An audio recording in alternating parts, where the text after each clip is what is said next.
Presentamos Entrevista. 7:41 minutos. Larry Yumibanda, presidente del Colegio de Economistas del Guayas, está con nosotros. ¿Cómo le va, economista? Buenos días. Buenos días, don Javier. Buenos días al país. Bienvenido. El tema económico del país, ¿vamos por el camino o no vamos? ¿O en qué estado estamos? Mire, nosotros hemos mantenido una línea con respecto a cómo va la economía, y la economía sigue estancada.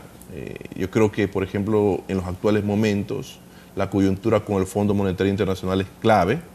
Tanto así que si no firmamos un acuerdo con el FMI, lastimosamente la economía podría caer en un default para el año 2020. Caer en default para el 2020, sí, si es que no se firma con el Fondo Monetario. Si es que no llegamos a un acuerdo con el Fondo Monetario Internacional o alguien que nos preste alrededor de 20.000 millones de dólares. ¿Y el único organismo que nos puede prestar ese dinero es el fondo? Ha ofrecido, de acuerdo a ciertos reportes de prensa, 8.000 millones, pero es un paso muy importante. ¿Por qué?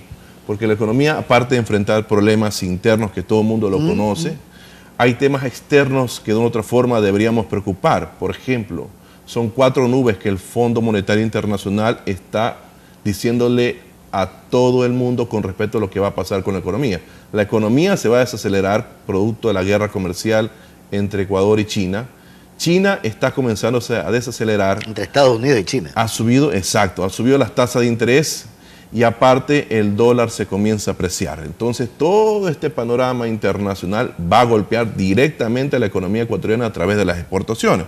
Entonces, en un marco de incertidumbre, en este caso internacional, y sumado a lo que está pasando internamente, que no podemos solucionar el tema del déficit fiscal, yo creo que el tema del Fondo Monetario Internacional es clave para poder estabilizar la economía y prepararse de cara a lo que se viene en los próximos años. Fondo Monetario con ajustes que vienen ese préstamo. Yo creo que el gobierno nacional ha hecho algunos ajustes, algunos no recomendables, pero ya los hizo. La cuestión es que nosotros todavía tenemos poder de negociación.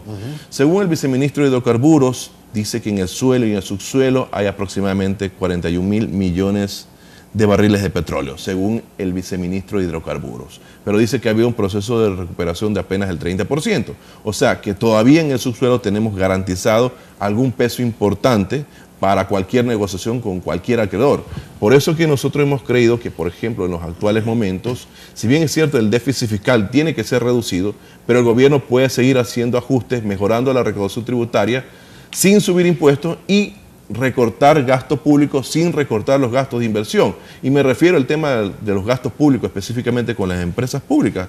El 70% de las empresas públicas o tienen saldo deficitario o no generan ningún tipo de utilidad. Y eso entonces, hay que sanear. Eso o se vende o se concesiona. Pero el gobierno ya no puede seguir destinando de su presupuesto aproximadamente 400 millones de dólares, que eso es mucho dinero para una situación que en los actuales momentos demanda ajustes, pero el mejor ajuste posible a la clase media y a la clase popular. Claro, mantener la ineficiencia a nadie le conviene. A nadie le conviene, bueno, pero lo más importante, yo creo que tampoco el gobierno ha trabajado en el tema de recaudación tributaria. Por eso me imagino que está presentando en los próximos meses la ley de reforma tributaria número 3, que para nosotros es clave la mejorar los ingresos. Nosotros hemos planteado varias líneas, por ejemplo, seguir con fuerza el tema de la facturación electrónica. Eso le va a permitir transparencia en la declaración de tributos y aparte poder ampliar la base de contribuyentes para que el sector informal pueda, en este caso, facturar. Aparte que el RICE tiene que ser totalmente obligatorio, pero ir adicionalmente revisando deducciones, exoneraciones de impuestos y exenciones de impuestos. ¿Usted es partidario de subir el IVA? Nosotros hemos partidario de bajar el IVA, hemos dicho que debe bajarse el 1%. ¿Y usted cree que el Fondo Monetario nos va a prestar si no le dicen sube el IVA? A ver, digo, el Fondo Monetario Internacional presta y lo que está pidiendo es la garantía de la devolución de sus recursos. Entonces nosotros tenemos que mejorar la recaudación tributaria, como se lo mencioné, pero bajando impuestos o mínimo dejarlos tal y cual está presentado. Si con eso, adicionalmente, hay un sinnúmero de reformas que deben hacerse, como el tema de la flexibilidad laboral, como el tema de bajar las tasas de interés, como el tema de entrar a revisar el encaje legal, como por ejemplo buscar nuevos mercados internacionales.